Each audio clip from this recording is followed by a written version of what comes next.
In this presentation, I'm going to talk about the effect that computers have had on the world of music composition for film. Specifically, what I want to talk about is what does a composer today do differently from a composer in the past? One of the major recent innovations in modern music composition is the DAW. DAW stands for Digital Audio Workstation, and this is essentially a software program where the composer's musical ideas all come together. Now there are many DAWs that composers can choose to use. You've probably heard of Pro Tools by DigiDesign, maybe Logic by Apple. The one that I choose to use is called Cubase by Steinberg.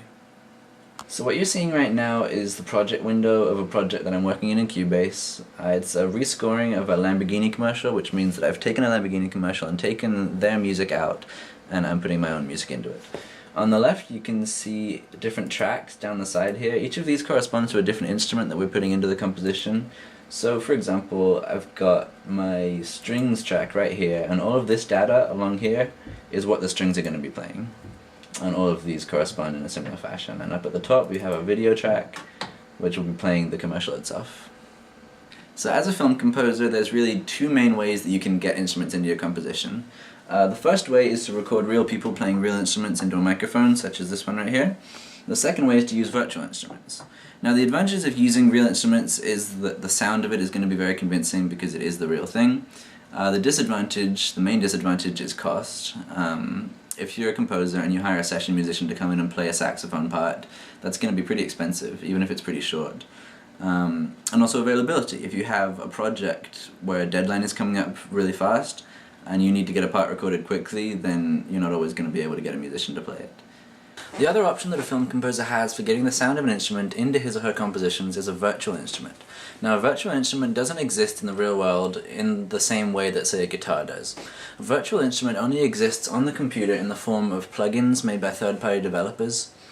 Now, since these instruments don't actually exist in the real world, they need something to tell them what notes to play. Now, the way that we do that is by sending the MIDI data through interfaces such as this MIDI trigger keyboard right here.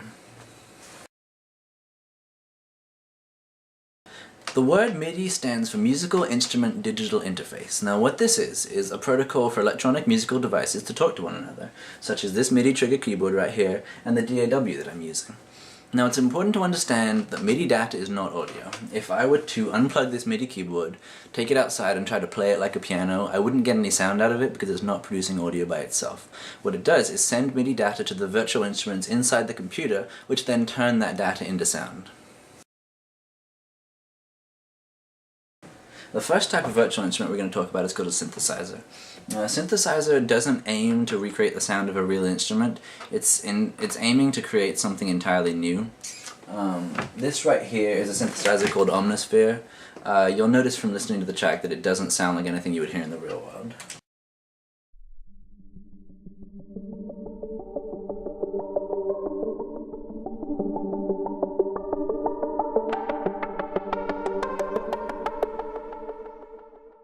The other type of virtual instrument that we're going to talk about is called a sampler. Now, a sampler differs from a synthesizer in that the core of its sound actually comes from a recording of that instrument being played. Samplers often aim to reproduce real-sounding instruments. What I have right here is a sampler called Symphobia by a company named Project Sam. So the way that the sampler was built is the makers of this plugin actually went out and recorded a real orchestra playing real instruments and then mapped those samples to keys on a keyboard.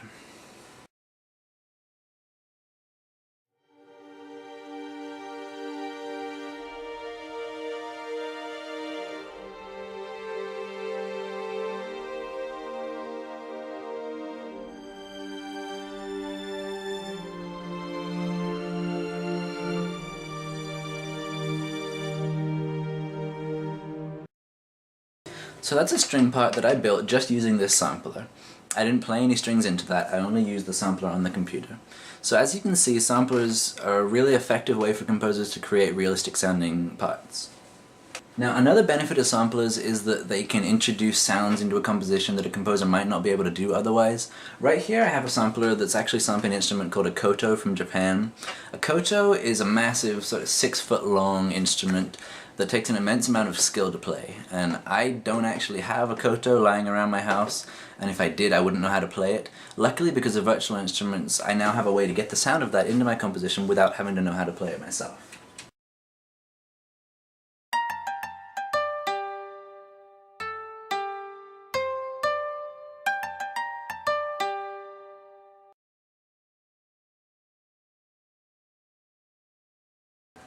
One of the main advantages that MIDI recording has over audio recording is versatility, specifically in the area of error correction.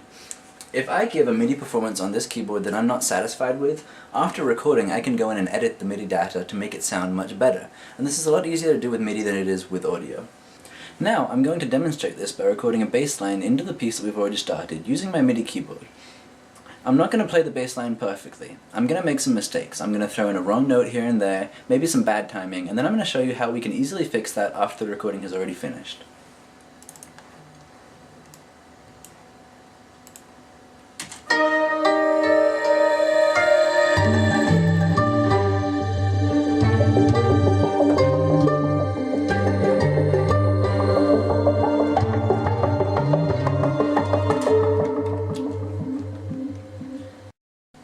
So this is what that bass line should have sounded like.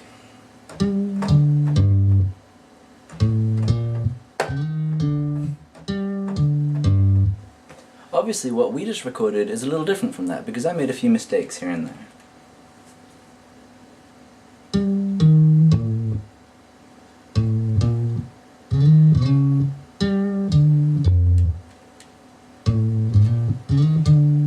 Now, I heard a few wrong notes right here. All we have to do to move these is to click on them and move them with the arrow keys to the notes that they're supposed to be on. Similarly, we can do this with timing. As you can see, this note right here, I actually played a little before the beat. All I have to do is click on it and move it to where it's supposed to be, and now it's on beat. So that was my presentation on modern film music composition. Hopefully you learned something new. Now I'm going to play the full commercial that we're working on scoring.